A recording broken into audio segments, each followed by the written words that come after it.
Welcome, everybody. Welcome to Artist Talk on Art. This is our 30th Monday virtual open studio. I'm Barry Kostrinsky, president of the board. We have Roberta Bernardi here, a board member. You guys make Artist Talk on Art what it is. When you come together and talk about your art, that's really who we are in the moment, in the now. We do have a 46-year history having dialogues in the Lower West Side of New York City. Many great artists have spoke, many critics. You can see everything you'd like to see on our website, atoanyc.org. I just want to point out a few things. We have a YouTube page that is Artist Talk on Art. You can see the last talks, maybe the last 20 talks are on there, and I do a summary at the beginning that sort of highlights what has been said. We have a new program going on where we ask artists to offer a work for sale. 70% of the sale goes to the artist, 30% goes to ATOA. We listed in an art for sale section on our website. As far as talks, if anybody here has an idea for a talk and wants to bring together a group of artists around a theme or just a group, that's fine. Go ahead, do it, reach out to me. More than likely, we will say yes. We're very inclusive. So a lot of the faces here are familiar, some are new, but keep that in mind. That's sort of how we grow, and tell your friends. I want to tell you what is coming. On November 30th, we have YIVO. It's our first presentation by a museum. It's quite a unique museum, YIVO, and their focus is on Jewish history from about 1920, 1930s. They have over 20 million items in their archive. This is an impressive organization that is just online. So we'll get to learn how to do things online, or how their approach to having an online format. And it'll be very different. The art will be in the photographs, it'll be in the graphics that are used. And yes, it will be much more of a historic presentation. November 4th, we have Charlie Rubin, an exciting artist who's putting together a group. And then on February 1st, we have artists from Tucson, Arizona, organized by Benjamin Johnson, by invitation of Gunnar Munheim, who's been a regular. So we have a lot of great things coming, and keep the ideas coming if you'd like to present. And I have other artists lined up who are going to be presenting who we haven't seen. So we'll jump right in. We'll start with Patrick Donovan, who, Patrick, you presented as a Los Angeles artist, correct? I'm in Los Angeles, yes. Very nice. Welcome. Introduce yourself, and screen sharing is available. So, and keep in mind the chat function is on. I don't mute anyone, but understand if you go to talk to someone real quietly in your phone, we hear that. So your microphone is very sensitive. I'll sort of leave it to everyone to mute themselves if they like. And keep in mind, you can pin people to see their screen large. You have different choices. So welcome from Los Angeles, Patrick. Nice to see you again. Thank you. So my story is, I was in Washington, D.C. I did legal work for the federal government for 21 years. And then I was in the private sector for 10 years. And about, halfway through back up for a minute. And when I was a child, I did some art. In high school, I did 2 paintings. And then during the period I was working, I was interested in art. I would go to the blockbuster shows and so forth in Washington. And then at the last 5 years of doing legal work, I started taking courses at the Corcoran Gallery in Washington. And it was all figure drawing and painting. So I was the proverbial Sunday painter for about 4 or 5 years. And then I decided to go to art school, which I did. So I did a 1-year program in Baltimore at MICA, and then I went to the San Francisco Art Institute for 2 years and got an MFA, and that was in 2012.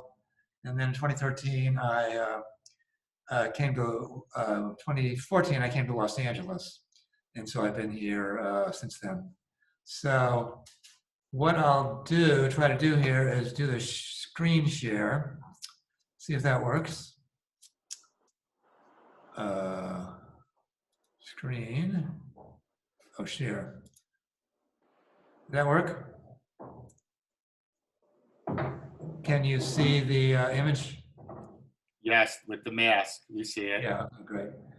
Okay, so I've been working on a series of paintings that mostly obviously dealing with sort of the urban environment, the built urban environment, or sort of the mood, the current mood of the living in the middle of the city, downtown where I live.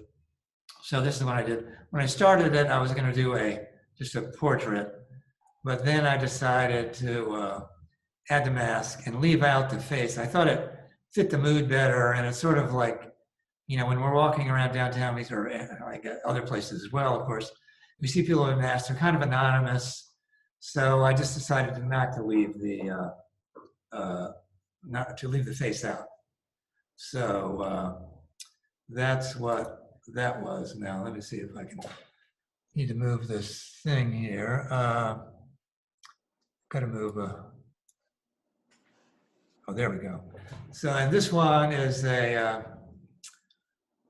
this painting is about 50 by 40, and it's obviously a homeless person. And my biggest problem with these paintings is figuring out what the background is going to be, because it can be difficult to integrate the figure into the background unless you're painting the background as it was.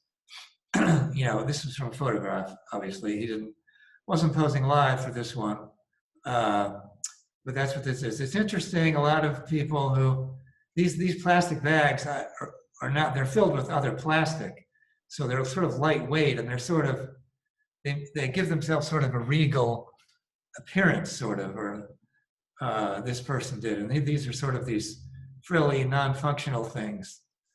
So it's interesting, but of course it's a dreadful situation, particularly in Los Angeles where there's a lot of homeless people. You know, I have to say the plastic bags sort of replaces the Greek robes and the folds from, you know, 6th century and before then. And these are how you get your folds in the contemporary era. Formally, it's still the same, but it's a very sad socioeconomic statement about how you get to that formal element. Yes, that's an interesting comparison. So then,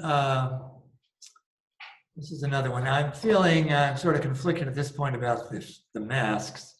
It sort of places it in the current moment, makes it sort of topical, but that period hopefully is going to end, and then at which point it will no longer be topical. It'll just be sort of a painting about a past situation. But for the time being, I have the mask in, and this appears to be sort of it's in a gallery, or maybe it's in an art fair or something. There's a cleaning person here, and there's this artwork, a flat panel, and then here's the visitor. If I had to say what it's about, I'd say maybe it's about, I don't know, it's about workers and people who aren't working, I don't know, maybe income inequality or something like that. But it also occurred to me after I painted it that maybe this is not a real worker, maybe it's just another sculpture in the art fair or the gallery. It's like a Dwayne Hansen sculptor who did a lot of sculptures of working people in the museum. So when you first see him, it's remarkable. They really look like the working person. Although when you get closer, you realize it's a sculpture. This is another one. It's an art gallery or art fair or something. A person standing there looking at this, maybe a video screen in a darkened room. And once again, the background is that this was an issue. So I just simplified it very much. And a lot of these paintings, they remind me of Tim Eitel, if you're familiar with him, where he does also paintings of the urban environment. And they frequently have a single person, sort of a lonely painting, with a very simplified background. And this one is, I haven't been giving sizes. This one is about 51 by 48. So this one is the same size, but the image is smaller. And once again, it happens to be my brother and sister-in-law, but they're doing something you see a lot of someone taking someone else's photo. Two security officers at night in downtown Los Angeles. That's what this is. Once again, a simplified background. But you do get a sense of the ground and what they're standing on in the background. This is a work in progress. All this area, it's not stretched yet, which accounts for the sort of wavy. It's funny how the black shows the wave of the unstretched canvas more than the other colors. But it's just this person standing here, and this is like a granite wall or something, and then that's the reflection. To make the reflection, I just flipped the image horizontally in Photoshop. So I'm not sure this is how it would 100% look. You know, if you were standing right here, maybe you would see this view. But it seems like maybe the reflection, depending on where you are, you may see more of the side of the person rather than the back image. But anyway, that's where it stands. This one is 50 by 30, no, 40 by 36, I believe. Then these are tire treads fixed to a panel and painted white. It's sort of an urban, they're dirty looking, it's sort of urban, like something you might, sort of evokes something you might see on the street. But this is 40 by 30. It was, someone else attached the tire treads. They're very difficult to work with. They're very rigid and they have pieces of metal in them, which you can cut you. But a person did it for me. It was did a great job. This is sort of, this is about 2 Amazon boxes, delivery boxes. It's maybe a little bit of a narrative, like this has been delivered and now it's night and it's still there. But it's sort of ubiquity. You see these all over the place. It's sort of banal subject matter. Like some of the other paintings are the same thing, things you see downtown. They definitely have a quotidian, banal character, I would say. This is a yellow sink. It's about 9 by 12, I believe. Where it is 9 by 12. Patrick, let me ask you, I mean, the work seems to speak of an intellectual background. What philosophy, if any, do you like or are you associating or drawing from in your art? Well, I recently reread a book by, now that you mention it, Linda Nochlin, who was an art critic who recently passed away. And the book was about realism. And the realism, of course, part of realism is verisimilitude, where it sort of looks like what the object is. And there's a lot of artists who did that. Like if you take someone like Caravaggio, his paintings were very real. They looked like what they really were, but they point to, in the case of Caravaggio, some transcendent or other meaning. You know what I mean? They're not just presented for what they are and nothing more. Or someone like, she also mentions Millet, who did the famous painting of the workers in the field. They were harvesting.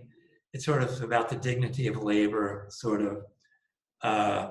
But then she talks most about Courbet, who his brand of realism, where it doesn't point to any transcendent reality at all. It's just like you walked around the corner and you see this homeless person, or you walk around this person and you see his reflection in the wall. It's very modern in the sense that transcendent realities are sort of problematic for people to believe in. So it just sort of, it has the verisimilitude, but it doesn't point to anything else. So I was kind of interested in that idea, and I couldn't say that motivates everything, but I think it's, for me, it's a useful way of thinking about them anyway. But having said that, this one maybe is a little bit different. It's I titled this one "The Future of Sex." It's sort of a comment about virtual reality and is it good or is it bad, and That's what this one's about. This was about, I think, 20 by 16. This one is the same sort of idea. He's got these things here. It's a bion, so some sort of bion, plus these chips inserted underneath the skin up here. He's got some sort of luminescent chips or something down here. Sort of like bionic legs is what it's sort of maybe it's about. Yeah, this is maybe some more urban. This happens to be a gallery goer. It's black and white. It's subdued, anonymous. This one's 18 by 18 inches square. And this is a painting of McGuire Gardens in downtown Los Angeles. It's shot late in the afternoon where the shadows are long and they're being cast on a artificial grass, which there's a lot of in Los Angeles. And it looks pretty good, actually. In a lot of cases, it looks better from a distance than it kind of looks good close up in some cases. But that's what this is. And that's what I have for this.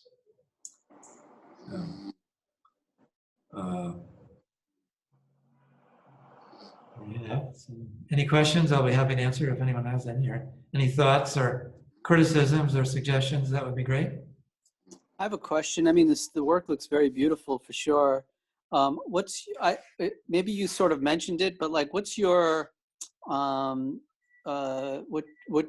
attracts you to the artificial aspect of things? I'm not sure I would say, are they artificial? To some extent they are. But I would say to me, it's just where I've always lived. I've always lived downtown, and that's the subject matter I've been dealing with. So in these, so that's what I did. I've lived in downtown Los Angeles, San Francisco, Washington, D.C. So they're artificial. I guess the background you could say is artificial. The simplified background. That is definitely artificial. But in the same sense, it's a little bit urban maybe, because it's built, you're up against a wall that's built and simplified, flat. So to me, it's sort of consistent with an urban scene. Like if you're doing a rural painting, there might be a lot in it. There might be trees and, I don't know, people and all kinds of the sky. But with these, it's, like I say, it's artificial, but it's sort of maybe a little bit more urban than rural, I would guess. But that's a good question. I haven't thought of that exactly, yeah. Thanks. I would be really curious to see an exhibition of the photograph that the artist used and then the painting that the artist made from the photograph. I'm a sculptor, so I'm used to working strictly in 3 dimensions. And in conversations with a lot of photographers, they talk about how the photo took itself in a certain way. It just jumps at them. They get a split second. They capture something. It is interesting. It has validity to it. It is a perspective. It is a moment in time that you can never reproduce. But when an artist chooses to create in a realistic manner something that we can all recognize, that very gesture of the time spent to reproduce it and the layering, layer after layer of the color to get in something as thin as skin, because it doesn't look like you're using impasto or any thick paint in your work. You put into those layers something that you absolutely do not get in a photograph. Are you aware when you're doing it? I'm sorry? Yes. Are you aware that that's what you're doing when you're doing it?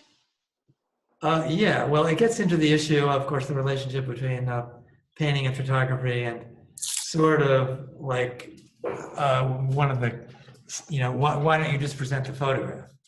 And it's true that it doesn't look like a photograph. You can see that it's a painting. So It does look somewhat different, but it also gets into the idea, if suppose you were just going to do the photograph, you would decide to crop it, how to crop it. You would then adjust it in Photoshop in various ways. You might change the tonality a little bit. You might even add a different element into the photograph. So it gets into, you're doing things that you would do in a painting. So it sort of like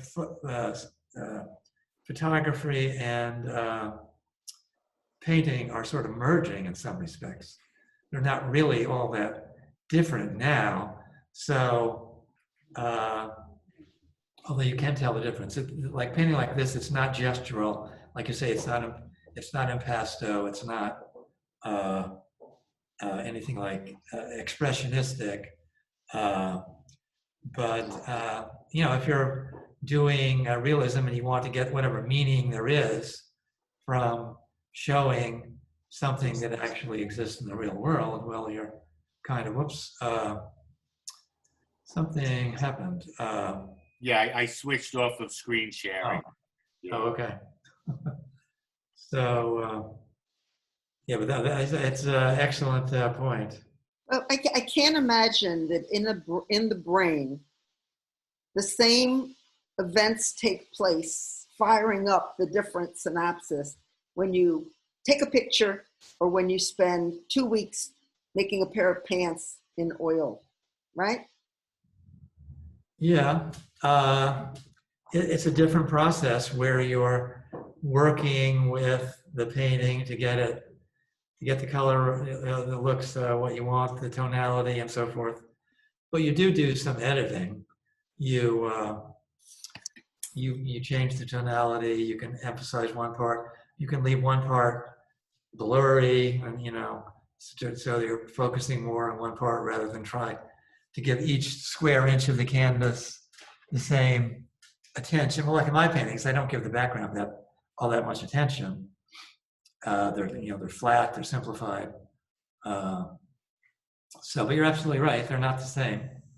I'll have to say, Patrick, the background you're in right now perfectly reflects the background in your paintings. We have just a white, plain background for you, and it's funny how the little details that everybody has around them in a Zoom presentation often does reflect something in their work. I once said to a photographer friend, I said, "Oh yeah, I took this photo and I didn't manipulate it."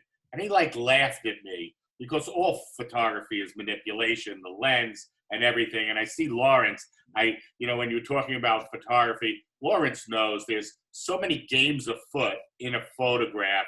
And even if you think you're not manipulating it, there's so much going on.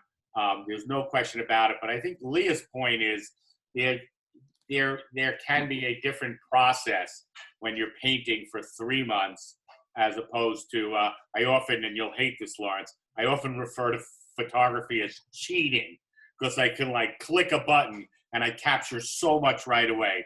But of course, what you capture, what you get in that rectangle, and then of course, how you manipulate it, that's where the art comes in. And because anybody can take a photo, then the game is even harder because not everybody can make a realistic painting. And once you do that, it still awes us. There's no question about it. But in a photograph, the game is tough. If you go look at a beautiful sunset, forget about it. Everybody can click that off. You got to bring something extra. And that's the challenge. And I have some friends who somehow could look at a skyscraper and what they get in that rectangle, I don't know what kind of a brilliant eye they have. And so the photographer sometimes works in a narrower range, and that could be even harder. Lawrence, on the other hand, he explodes the range. He loses the rectangle. He manipulates over and over. He's got rectangular buildings go gaudy. So there are so many ways to do it. And, obviously in the old days, what you did inside the developing room there was a lot to be done in there, not just choice of papers and chemicals, but timing and everything. So there was a lot. To a point you made about Linda Nochlin, I was lucky enough to take classes by her at Vassar.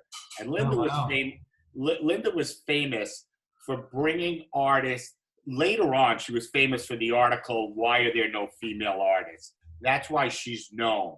But before that, she was famous for looking before the Impressionists to see who the key influential painters were. Millet, but Courbet was her baby. She was all over Courbet, and she really had an appreciation for him and brought him in as an influential figure, which you would think history would know history. You'd know what the artist thought, but a lot of history is covered up, and she did uncover some. And Millet's paintings are certainly incredibly beautiful, and the line gets blurred between what's an impressionist and a pre-impressionist. And that one of Millet that you mentioned in the fields is really something. No question about it. Any other thoughts? A very nice presentation, Patrick. Yes, we have a question from Ilse. Yes, now I just wanted to tell Patrick, I really, really love your paintings. And what I see in them is they have this feeling of, especially the woman, I think it was a homeless person. And then you had this man standing in this isolated, it felt like such a sense of isolation, which I find in Hopper paintings too. It's this, even though they're very different from your paintings, but I think you made a statement without this too much background, which expressed like, I bet what this person who was homeless can feel. It was this tremendous isolation from society in a way. And that's what I saw in your painting. I find that extremely wonderful. I just want to tell you that. Oh, thank you very much. Yeah, well, that's an interesting point. Well, sort of living in the city, you're frequently alone, so, or at least I am. So that's a good point. Thank you. Welcome. At the last Frieze exhibition, one of the booths was not completely done, and there was a janitor who had a kind of a handheld vacuum on his back, and he was sweeping the floor, and people gathered around him, just like in your painting.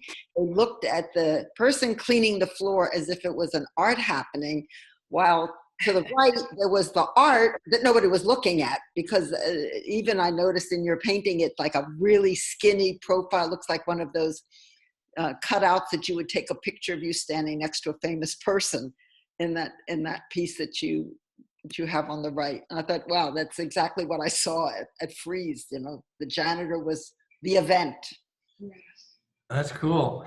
Yeah, I posted it on Instagram, and I got tons of people who thought that too was an artwork. I think, Ilse, you hit it on the head. There is a sense of isolation in Patrick's work, and by you leaving that background the way you do, you not only force us into the subject matter of the object, the figure, but that a negative background like that is a statement.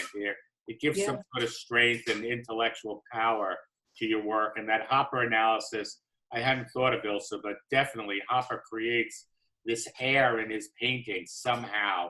And he has, his colors are very different. I'm not saying it's like Hopper, but it's a feeling of emptiness, of loneliness, of space.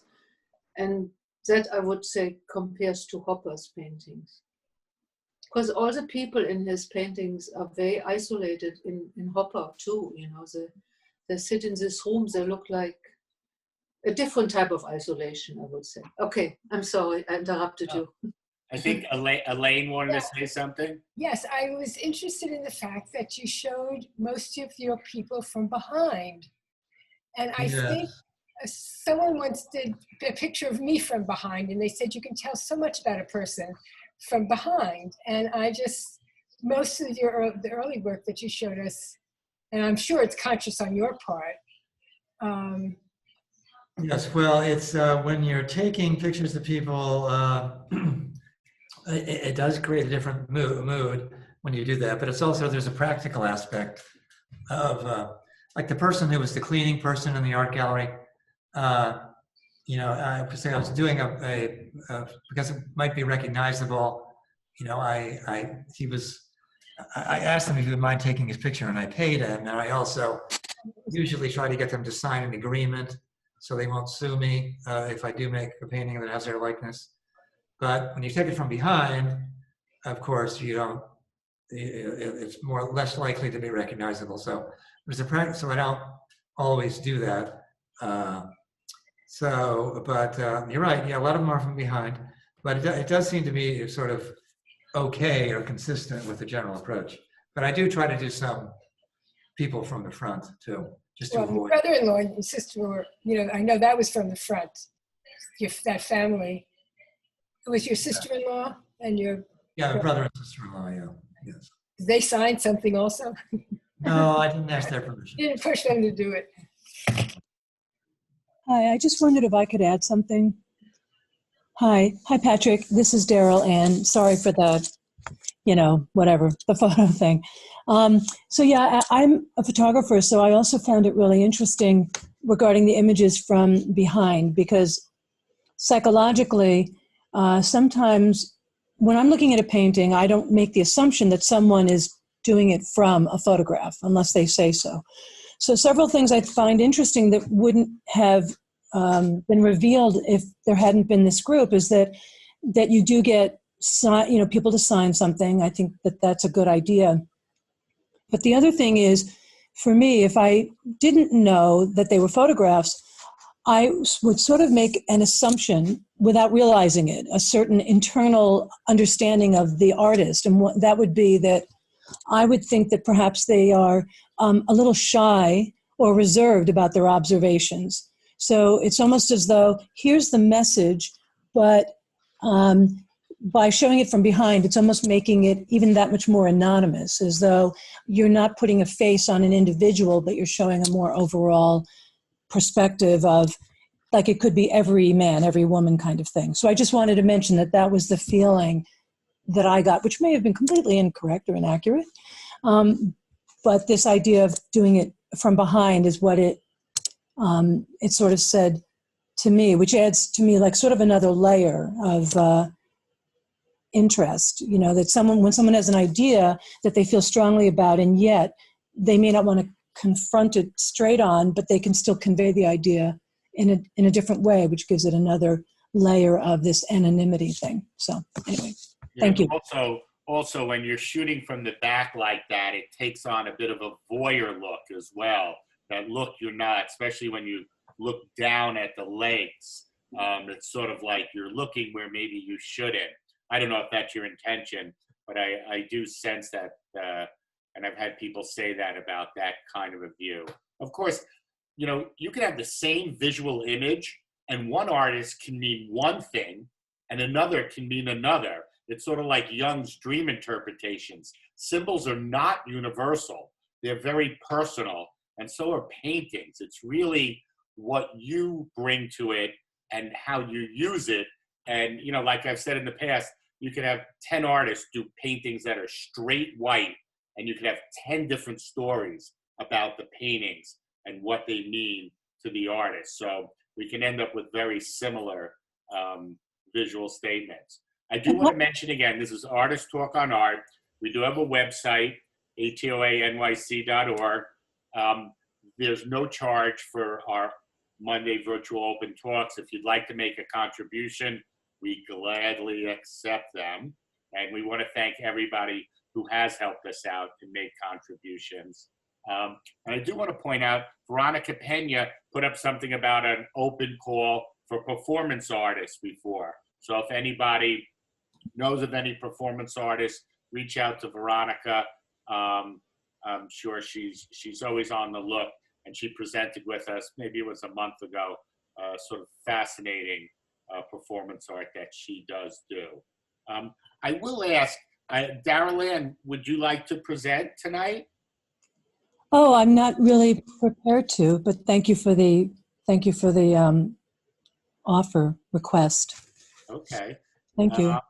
I do see some new faces. Peggi Pugh, would you like to present? No, this is the first time I've been here, and I would like to see what the format. Well, basically, we harass the new people so they present. That's the format here, right? No, I'm kidding. Anybody else in the group like to present? I wouldn't mind another time, perhaps. Just wasn't ready. Definitely. If you don't mind, I'll show some of my art, but beware. Give me some time. As much as I know how to organize this group, I don't think I know how to screen share, but I'm going to try. So Do you, do let's you see. mind if I mention one other thing to Patrick? Would that be all Yes, right? of Before course. we go to that? It's kind of funny that you were talking about voyeurism, and here I am sort of being a voyeur by not showing myself. But the reason I was mentioning what I mentioned to you, Patrick, is that because talking to what Barry mentioned about how different symbols can mean different things, and one artist may be implying something that others perceive in a very different way. One of the reasons I mentioned about this thing from behind is sometimes artists are very in touch with what they're doing and why, exactly why. Sometimes they're not, and that's okay, because sometimes it's more inspirational and spiritual than cognitively thought out. I mentioned my perception of what you had done so that maybe you would want to apply or think about or utilize that going forward as a specific choice in what you're doing and why it's successful for me in a certain way where I'm perceiving it in a certain way where someone else may or may not tap into that. That's all. I just wanted to mention that. Thank you. Oh, no, very well said, and thank you. Yes, it's interesting. Interesting. It probably could be very fruitful. Thank you. And you know that, neurologically, there's a place in the brain that is specifically dedicated to deciphering faces and only faces. So it's very unique, which means that in your paintings, if there's no face present, nobody can look at it as a portrait of anything. It's not a figurative portrait. It's taken from a very different, it's accessed from a very different part neurologically than if there were a face, which would immediately pull your attention and prioritize your viewing. And to that point, Leah, now we're seeing everybody with masks, and in essence, we're blocking out a very recognizable part of our face, our expressions. And, you know, think back to some imagery. Some of the scariest imagery is when a face has no mouth, or when you don't get to see it all. And now that's commonplace. And I think we're all absorbing it, but I think we're absorbing something that's very hurtful in an odd way. I mean, we need to wear masks. We don't want to get, you know, COVID-19, but it's coming at a visual cost to us all, seeing everybody. And, you know, whether it's you don't recognize them, you know, showing teeth or not showing teeth is a big thing in the animal world as far as aggressor or not aggressor, and, you know, reading people's expression. But in a weird way, it is a deformity. There's no question about it. And I think it's challenging, and we're all accepting it because we have no choice. Right. I think it's, yes, Elaine? You know, what I feel is that when I have my mask on and I see someone that I know or an acquaintance and I smile, sometimes there's this blank look on their face, you know, and it's almost like hurtful in a way because they're not responding, which I find that I've noticed. And I'm sure a lot of you have noticed also, you're walking along, and they don't see the twinkle in my eye. They don't see that I'm so happy to see them because you're just sort of cut off. That's part of the mask business, I think. Yeah, I sort of wondered, I actually was worried that crime would escalate enormously because what is normally like unsuitable in society, which is to mask your face, was suddenly okay to do. So I just thought, well, God, you know, and that means every single person who ever wanted to hide their face now has a socially acceptable reason to do so. So I was really worried about people taking advantage of that idea. So yeah. I always thought it would, I've recently thought it'd be a great cartoon. You show a bank and everybody inside the bank has masks on, and somebody walks into the bank with no mask and everybody throws their hands up, you know, and that's the way it is today. The unmasked man entered the bank. Oh my God, you know, and right, the masked man was the villain, you know, different world, different times. All right, let's see if I can share screen. I guess desktop, share. Can you see an image of my Instagram? Yep. Ooh. Okay, so let's see. Over here is a painting I did years ago, and next to it, another one. These are oil paintings. They really are done outside, plein air. I look at nature. I tend to be creative with ideas, but when I paint, I really like to look at nature. I draw inspiration. You'll usually see blue up top because that's sky that I'm doing. I'll have green. There's a lot of green. And I'm drawing reference to nature, but I'm obviously summarizing and abstracting, and very much my brushwork is important to me. Those are sort of my strokes of who I am in the work. And yes, and there's a strong red highlight. A couple of verticals will be trees. I like the space between in this work on the top right, and the one in the middle top, I like the flow that I got. It almost looks like moving water in a way. Let's see. Barry, can I suggest if you click on one of those, we can see it bigger. Oh, there you go. Thank you.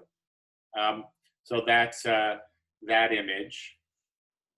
And, you know, I get some. And you can even use the arrow on the right to switch to the next one, or the arrow on the left to switch the back one.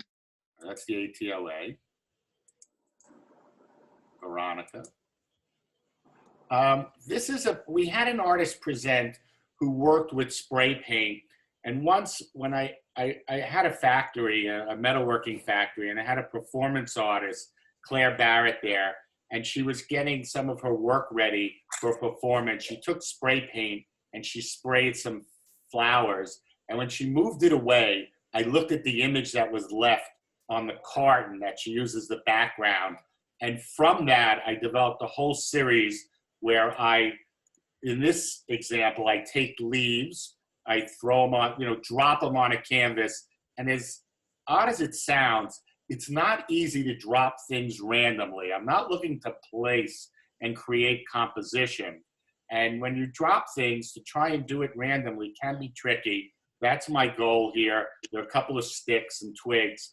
And by spraying with just red paint, I probably get 5 different tones or tints and shades of red in there.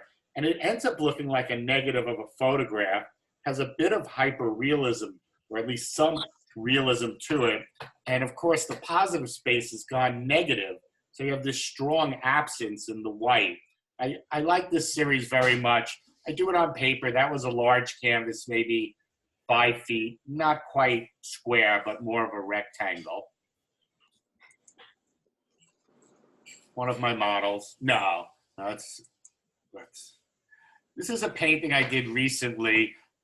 For me, painting, one artist once mentioned that they stop painting for a while and come back. My history has been, I paint in a lot at once, could be 30 in a summer, and then I could stop for years, because it always has to do with opportunity. Do I have my materials around me? Do I have the time to paint? I've never been somebody who had a studio and went to the studio to paint. So this is a painting I did recently after a break. And I've said it before, I find long breaks help me to find new form. On the other hand, my form is quite simple. I do water horizontally, I do my sky, and these were acrylics. I am an oil painter, but at times I am not set up for that. It's a much larger setup to have your oils ready to go. So here I used acrylic, and yes, I'm pushing around the paint in that tree line there. And I think when I teach painting, I often say if you want to go from point A to B, you can get to B. But if along the way you hit a mistake and you correct it, you'll end up way beyond B when you resolve it. So sometimes when you hit a problem, as I did, let's say in the landscape there, in the middle area, if you push through it, you'll get to something you never thought you were headed for, and you'll get much further along the road. In that way, mistakes are good opportunities. Problems And it's sort of like life, problems are things to resolve and make you stronger. The same thing in painting. And by the way, for me, painting is not something I go back to a painting. I do a painting in one shot, because if I go back, I'll do a whole nother painting. I sort of have the feeling that I'm in, and I go from there, and it really is one sitting. This is something I'm very proud of. I was in Lake George. I had lunch with Kathy, my girlfriend, and I get the credit card receipt. And so I usually have a pen on me. So instead of just signing the receipt, I looked at Lake George and I did a quick drawing of it. And what I like about this is I then hand them the credit card receipt and I hand them the drawing. It becomes ephemeral. It becomes like, is someone even going to look at it? Do they look at the signature? Do they go, oh, this guy drew this? And at the same time, it's got the location, it's got the date, it's got the time. You know, I photographed it, so I made it solid, so to speak. But at one point in my life, I was waiting for somebody who was somewhere, and I had some time, and there was a garbage dump, a dumpster, like a 20-yard dumpster. And I walked over to it, and there was some material in there, for walls. And I went ahead, I pulled the material out of the garbage, I did a drawing of a tree, and then I just put it back in the garbage. And to me, that is like the polar opposite of Jeff Koons and the contemporary art world. We're all into this big object, big statement, sales. And for me, it's about creating, drawing, and doing. And I've said this at our last talk, and when I was younger, somebody was making the point that art is a trail. You were, Michael, that art is, you know, the sort of all the instances up to and through a painting are almost more important than the end result of the painting. And I used to think when I was younger, and I still do in ways, that the finished work of art is a very thin membrane reflection of what the art was. And in an odd way, it's a lie. And so I like the story before. And for me, the story before is often me creating, you know, being in that sort of abstract expressionist field. And that is the act, because after all, what is life but what we do, not what we end up with at the end. It is sort of the path, the journey. It's not like, oh, did I do good in this world and I got to heaven? We sort of know it's every second and your presence within the second. And to me, this captured it. And as well, I did the little trees here in a different way. I have certain styles. I think the way you hold your pen is really important, and I hold it in many different ways. But there I did a little wiggle technique that I never did before. And, you know, for me, that's, you know, something new is always fun. This is a video I did. I was walking outside one night at 2 a.m. And often if you look down or you look straight up, you get a very good photograph. Here I was looking down, obviously black and white, but you see it almost looks like a sky. It's an example of micro looking macro. I'm probably walking a little too fast for what I wanted to capture there. But when it goes still, that does look like stars in the sky. And I was happy with that short video.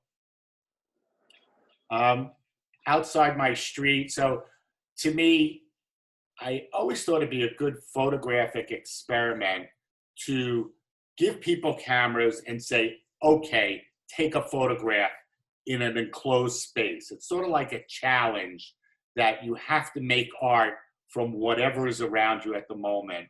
And for me, I do what I call street photography. I see things in the street I find interesting. Here you have Con Edison making all their marks, but look at how many marks they made. I mean, they did a whole painting on the ground here. I got all different colors.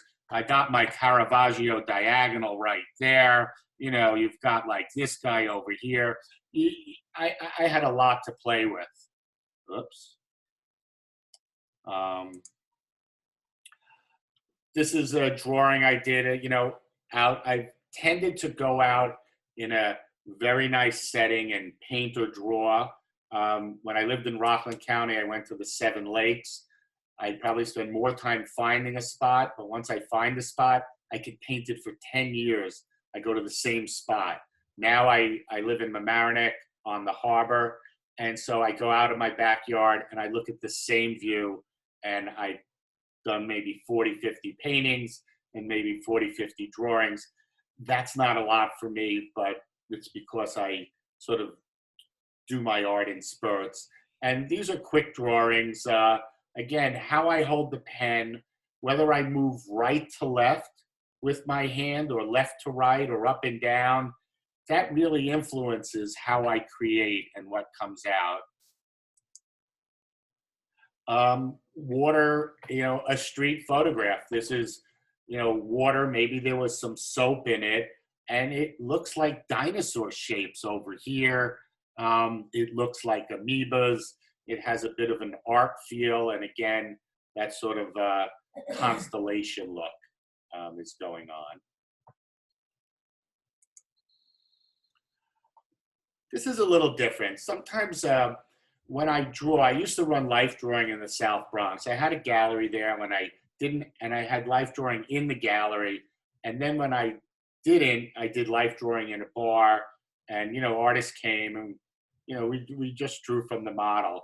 But once I start drawing over an hour and a half, I move through many different styles, and eventually I'll say, I'll write the word model, and I'll use the word. Instead of drawing a whole tree, I'll write the word tree. I'll start playing with the words, trying to transform them into the object.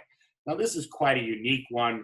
My mother had passed away maybe a week before, and I was looking at that landscape, and you see it's my same composition. I've got, the land there, the water there. Okay, I didn't do the sky, but I used Mom to make all the marks. Sort of like, remember Hirschfield would put the Ninas into his drawings.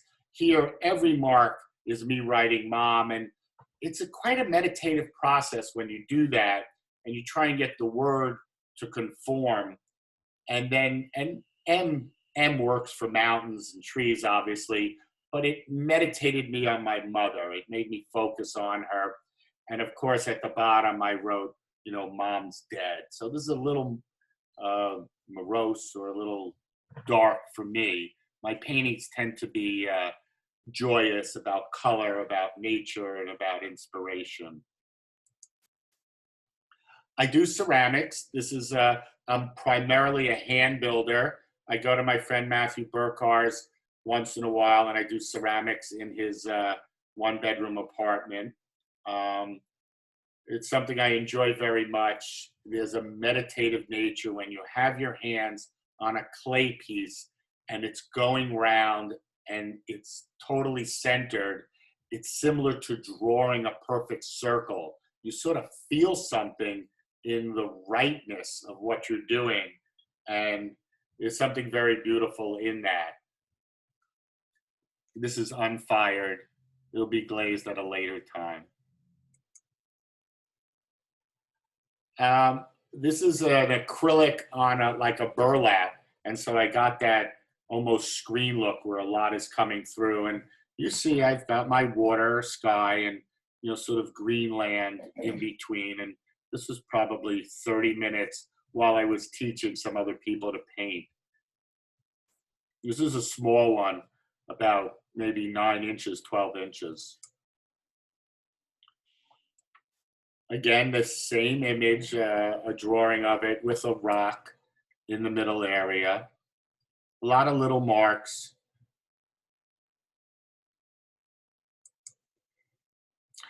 Very, very rare for me to draw buildings. I've only once done it in a painting. I don't find buildings inspiring. However, recently, I started to do it in my drawings, and I like putting in the vertical lines. In my paintings, there are no real vertical strokes. Even in this one behind me, I sort of struggle to do the tree by doing, choppy strokes. But I did, in this drawing, I started to go at, very traditional architecture, and I like it. And I'm going to explore that more. I think art, we've heard from artists, you're always looking to do something new. You're always looking to expand. I jokingly say Rothko killed himself because he kept painting the same painting over and over. It's terrible to say, but I happen to think Duchamp stopped painting because he put himself in an intellectual corner, almost like a chess game against himself, where he couldn't do anything. On the other hand, I like to try different things, and, it's part of what I do. Let's see. I'll look for one more interesting one. This is something different I do, where as I'm looking at the clouds and sky, I get a little freer. And, as you can see around here, I go around the edge. I start to go very flat. I do these little vertical lines. This is a different kind of drawing. And, it's part of my repertoire that I enjoy. Let me stop screen sharing if I can. That's going to be challenging. Let's see. Oh, yeah, I could do it. I see the button. And so that's a little bit about me.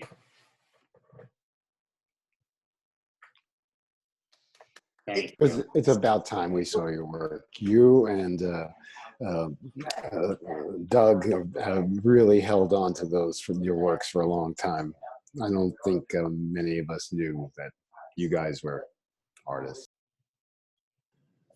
I've been a gallerist. I've been a writer. And so people tend to know me from that. But I was an artist when I was very young. I did very well in high school. I did Disney for my junior year of high school. And I just chose not to pursue a BFA. I probably, or maybe I should have, but I think that's what feeds me. That's why I can write about art. That's why I enjoy art history. I don't understand art historians who don't paint. I don't understand critics who don't paint. Jerry Salt was a painter, was a gallerist. That's why he has the insight he has. I think it's very important, and they do in schools now, they require people majoring in art history to do a studio art class. Because how can you talk about a line and form if you haven't tried to do it? You just can't really, you can understand it intellectually, but not emotively. So I feel I come at it from both sides, but strictly it's the artist in me that makes it so I can see. And also, having been a gallerist, I learn from other artists. Having hear all of you talk, I learn ideas and thoughts from all of you. And also, when some of you say something about somebody else, I learn how to see differently. I think I keep my ears open, which is an important thing. I remember in art history classes, I was a math major, I would take art history, and then I would just sit on it on some art history classes. And often I would talk a lot, and at the beginning what I'd say was so stupid, but within 2 minutes, I had learned a lot. So I could start the dialogue, and then I'd hear, and then I would evolve. And I think that's what art is about. We're not supposed to come with the complete package, but we sort of learn through it. What are you going to? I'll go over here. Barry, I wanted to ask you a question. I can feel that you enjoy what you do, when you paint, when you draw, and the detailed description that you share with us about your work. And, something that as a maker, I feel sometimes stressed about the production of objects. We keep making things, and sometimes, you get rid of them, but sometimes they are with us. And they stay around the house, in the studio, I don't know, how do you feel about the idea of making and accumulating? I see you very comfortable, surrounded by your work. For me, I normally don't have any of my work around because it's hard for me to have it around. So I really appreciate the joy that you communicate about it. And also, you know, recently I wanted to work with another performer. I wanted to invite him to perform, but he told me that he's in a moment where he doesn't want to make art for art's sake. And so he's in a process of finding himself and, you know, finding a new reason to continue making art. So I wanted to ask you, you could maybe talk about your inner motivation to keep painting, drawing, you know, curating. Thank you. No, thank you. Good question. To one thought you said, your art becomes a burden. I've had storage spaces. I've lost storage spaces because I couldn't pay the rent. I know Anthony Hayden Guest lost a very large storage space. Making large paintings is a big problem. Rauschenberg used to carry one of his combines up Fifth Avenue to sell it to somebody. It does become a burden. I understand that. On the other hand, I don't know, I get juiced, I get excited. I used to paint on my birthday when I was 14, 15, and 16. It was like having birthday cake, my most exciting moment. You know, and I recently heard about an artist who, he painted on his birthday. And I don't know why, but I love doing it. I love creating. I get excited by color. And at the same time, I get excited by line. And it's an exploration. For some people, you know, they need like a strong intellectual basis and a reason. I don't feel I need anything like that, or maybe I have it and I don't know it. So I just, you know, it's like I like to cycle to go to work. I like having my legs go around and cycling, and it helps my legs. You know, at my desk, if I go outside and paint, I feel like I'm doing the best I can for my spirit, my soul. And yet, one of those paintings I saw, it was terrible. I was sitting in the wrong position. It hurt. I was bending wrong. You know, there's something to your form, sort of when you meditate, there's something to sitting upright. There's something to being able to be present. And, you know, painting or working on a wheel it makes you be present. You know, try and throw something on the wheel and have your mind go somewhere else. You watch what happens to that piece very quickly. And I noticed that in life in general. So it focuses me, and I don't know why, but even as a young kid, I enjoyed the process. It just gives me a lot of excitement. Yes, Leah. Yeah, I kind of come up with a term for myself, that there's self-conscious art and there's self-conscious art.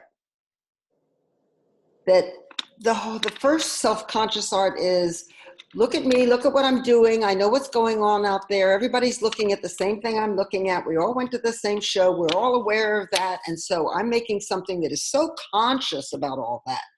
You fall into the second category, which is consciousness of self. It doesn't matter whatever else is going on. It's just you and the mark, you and the paper, you and the moment.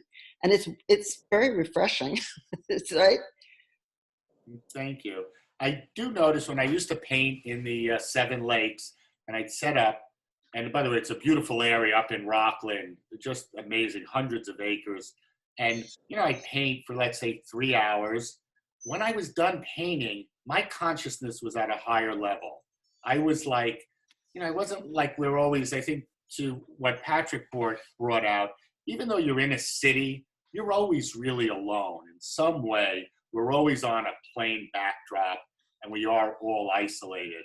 But when I paint, I guess I go so internal, even though I'm looking at the landscape, I almost melt. There was a period where I painted 30 days in a row, And I said to my wife, my ex-wife, but she was my wife, I said, I'm just going to become a part of a cloud or a rock if I keep going like this. And I thought that was a good thing, you know, in a way. But after I finished painting, since I'm not trying to be true, but I am being true, then afterwards I get like a 20-minute carryover where I feel very real. I don't have any of those silly thoughts that run in my mind. I'm not just mental. I hear things very clearly. And, you know, it wears off, just like meditation does. But I know I've done something very right, that it grounded me, and it put me, you know, as the best human I could be, I guess. Yes, Peggy, I think, yeah. Yeah.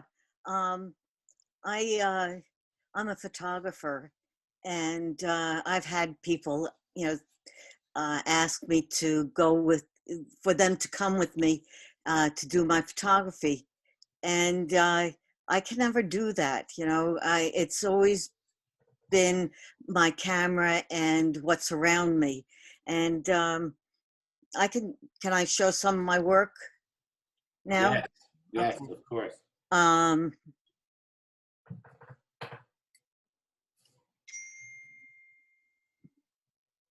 You were talking about rocks, and I live now in Philadelphia.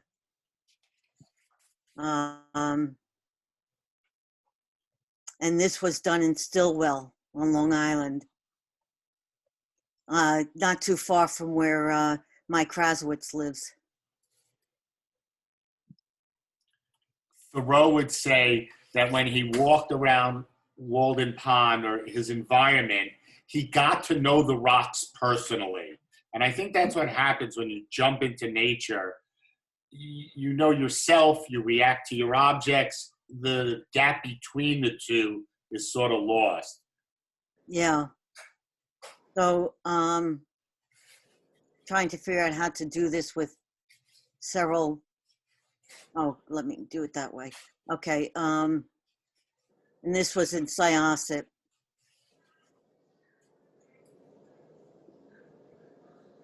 It's called Touch. Beautiful. I like to just be out there, and when I'm pulled into a direction, I will photograph it. But when I photograph, I do the cropping within my camera. I don't crop afterwards. This was down at Fulton Fish Market before they closed.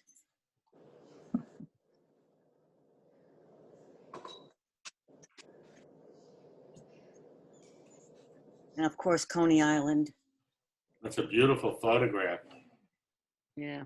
It's funny how the, you know, the amusement park ride is sort of mimicking the sky. Yeah. I didn't expect that. I was coming back from where my mother lived in Richmond, Virginia. And I had this urge to go and stop off at Brighton Beach. The only thing I change in these things, besides making it more of like a sepia or like Portriga rapid paper that they used to have in the 70s, I take out. This is digital.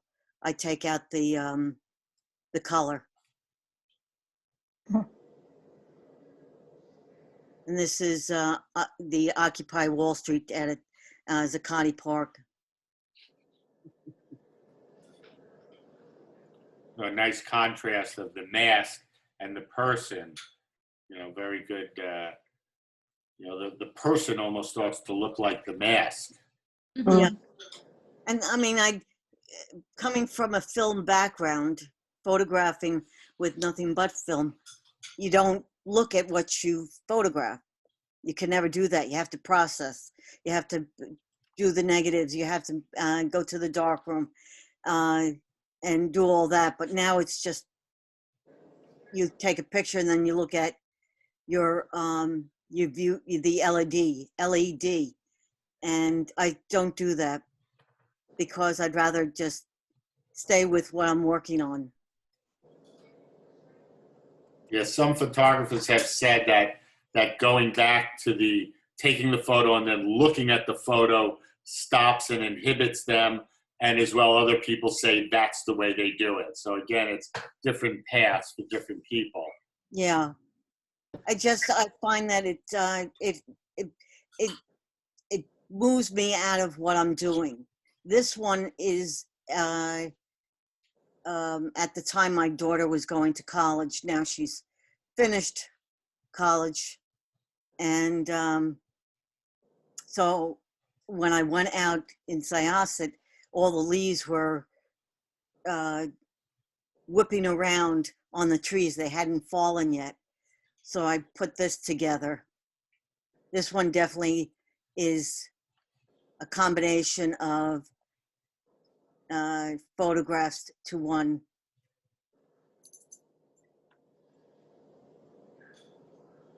This is also still Stillwell Park,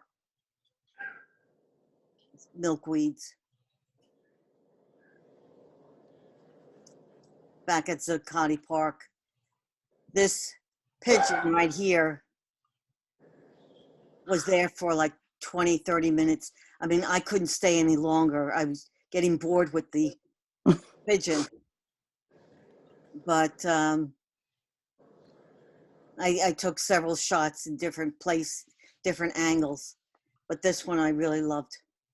Yeah, I can't emphasize how important it is for a photographer to get down on the ground, to look at that low view, or to hold the camera up. You know, that different view. You know, you foreshorten, you know, the NYPD, and, you know, that sort of, again, the Caravaggio angle from the side is coming. But I'm imagining you bent your knees and you're down lower for this shot. Yeah. Wasn't that what Vivian Mayer really was, got perfect, working with her Rolleiflex, twin lens reflex, looking down into it, was that she got this angle all the time?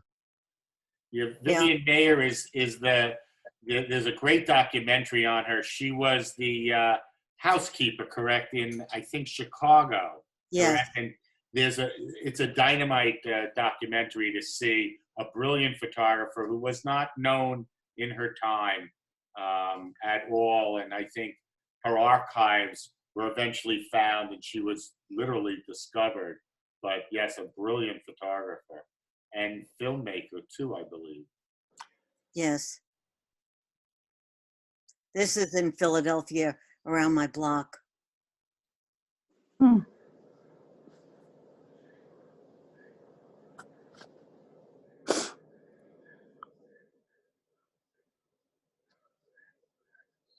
And I'm back to that. I have other shots, but I have some Instagram, but I think that's enough for tonight. Thank you. Thank you for sharing. You're welcome. Now I just have to get out of it. I did it for you. Okay. Thank you. Very nice. Those are beautiful, beautiful artworks. I think, you know, it was a nice contrast to Patrick's in that Patrick is using some hard line and he gets very beautiful work. I say almost from an intellectual angle, Patrick's coming.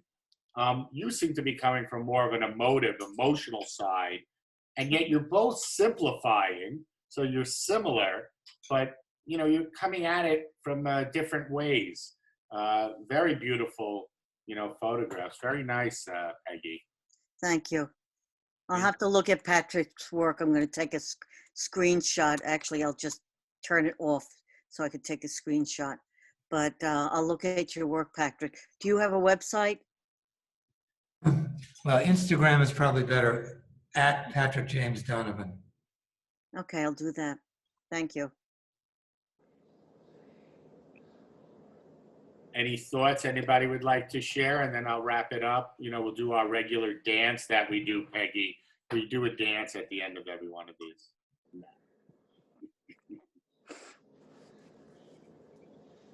Well, I want to thank you all. Thanks for coming and sharing. And, making this valuable for us all. We're Artists Talk on Art, ATOA-NYC.org. We have some exciting things coming. I'll try and update the website so you can see exactly what's coming. Let me say, reach out to your friends. Maybe they want to show. Maybe you want to put together a panel around a theme, maybe ceramics, Wendy, or any theme you have in mind at all. We're going to say yes. As you see, we're an amenable group. I want to thank you, Darrell Ann. Nice to hear your voice and have you join us. And of course, seeing all the regulars and everybody. You make us a community, and we're a family every Monday from 6 to 7:30. Nice to be a part of it, and thank you all. Thank you. Very much. Thank you. Yay. Thank you. Thanks, Barry. Welcome. Thank you, Peggy.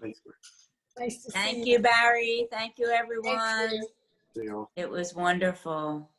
Thank you. Bye, Michael.